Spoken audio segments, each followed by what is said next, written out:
روزہ رکھنا ایک مشکل عبادت ہے اور اللہ تعالیٰ کی ذات پر قربان جائیے کہ اس مشکل عبادت کو آسان کیسے کر دیا۔ میں اس کی ایک بڑی آسان سی مثال دے دوں، سمجھنے میں آسانی ہو جائے گی۔ اگر یہاں پر ایک من کی بوری رکھی ہے، ایک من کی بوری رکھی ہے، اس میں وزن 1 من ہے، میں کہتا یار اس کو اٹھاؤ اور ذرا رام گڑھ تک لے چلو۔ آپ بوری کو دیکھو گے، سفر دیکھو گے اور پھر دیکھ کے کہو گے یار یہ تو بڑا مشکل ہے۔ اور اگر میں یہ کہوں بھائی اور تو بوری کو دیکھ کر گھبرا رہا ہے، کل ایک تیری ٹانگ جتنا بندہ تھا اس کو میں نے کہا وہ اٹھا کے لے گیا تھا، آپ کہیں گے ہیں مجھ سے چھوٹا، مجھ سے کمزور بندہ وہ اٹھا کے لے گیا تو میں کیوں نہیں لے جا سکتا؟ اب آپ کے دل میں ایک دم جذبہ آئے گا، آپ اٹھا کے لے چلو گے۔ ایسے ہی ہے نا جی۔ تو رب تعالیٰ نے ارشاد فرمایا اے ایمان والو تمہارے اوپر روزے فرض کیے گئے ہیں۔ اب بندہ سوچتا ہے یہ روزہ رکھنا تو مشکل بڑا ہے، میں کیسے نبھاؤں گا؟ اللہ تعالیٰ نے ارشاد فرمایا کما کتب علی الذین من قبلکم، یہ روزہ تو دیکھ کر گھبرا رہا ہے، یہ تو تم سے پہلی امتوں پر فرض کیا گیا اور انہوں نے رکھ لیا، تو ساری امتوں سے افضل امتی ہے۔ تیری شان تو یہ ہے کہ کنتم خیر امت، ان کا تاج تیرے سر پر رکھا ہوا ہے، تو ساری امتیوں سے وہ افضل امت ہو۔ اگر تم سے کم درجے والا اٹھا کر روزہ رکھ کے چلا گیا ہے تو سرکار کا امتی ہے، تیرے لیے روزہ رکھنا مشکل کیسے؟ ویسے میں آپ کو ایک اپنے دل کی بات بتلاؤں، میں اپنے دل کی بات بتلاؤں۔ میں نے جہاں تک محسوس کیا ہے کہ بندے کے لیے روزہ رکھنا مشکل ہے۔ ہماری ایک عادت ہوتی ہے، گرمیوں کے دن ہو بار بار پانی پیتے ہیں، بار بار پانی پیتے ہیں، بار بار پانی پیتے ہیں۔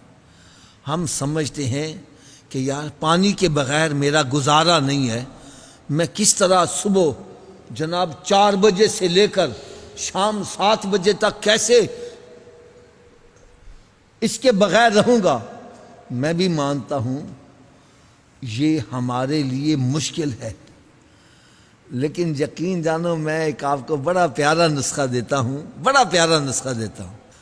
میں جب روزہ رکھتا ہوں تو میں کیا نیت کرتا ہوں، یا اللہ تیری دی ہوئی توفیق سے روزہ میں نے رکھا ہے، اس کو نبھانے کی توفیق بھی تو نہیں دینی۔ میں کہتا ہوں رب تعالیٰ قادر ہے، وَإِنَّ اللَّهَ عَلَىٰ كُلِّ شَيْءٍ قَدِيرٌ ہے۔ جب اللہ تعالیٰ بندے کو توفیق عطا کر دے اس کے لیے روزہ رکھنا کوئی مشکل نہیں۔ ہماری عقل کے تحت ہماری عقل تو کہتی ہے یہ ناممکن ہے، میں بھی مانتا ہوں یہ ناممکن ہے، ہم تھوڑی دیر بھی کھانے پینے کے بغیر نہیں رہ سکتے، لیکن اللہ تعالیٰ اگر توفیق دے تو بندہ کئی مہینے بغیر کھائے پیے بھی رہ سکتا، کئی دن بغیر کھائے پیے رہ سکتا۔ تو اللہ تعالیٰ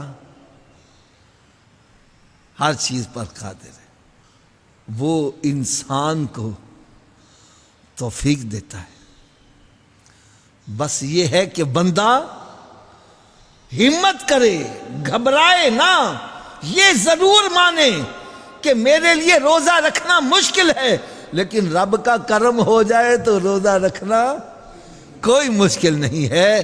تو انسان کو اللہ تعالیٰ کی ذات پر توکل کرنا چاہیے، وہ مالک ہے، وہ خالق ہے، وہ ان اللہ علی کل شیء قدیر ہے، وہ تو اس بات پر بھی قادر ہے کہ کئی سال اللہ کے نیک بندے سوئے رہ گئے، بغیر کھائے پیے زندہ ہیں۔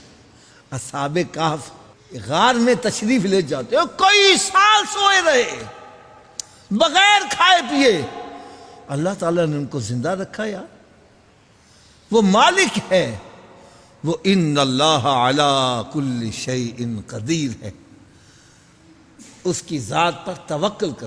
بلکہ میں آپ کو بتلاتا ہوں بندہ روزہ رکھتا ہے اس کا رب کی ذات پر یقین اور زیادہ بڑھتا ہے کہ واقعی یار وہ ذات ہے جو دیکھو مجھے بغیر کھائے پیے بھی زندہ رکھ رہی ہے.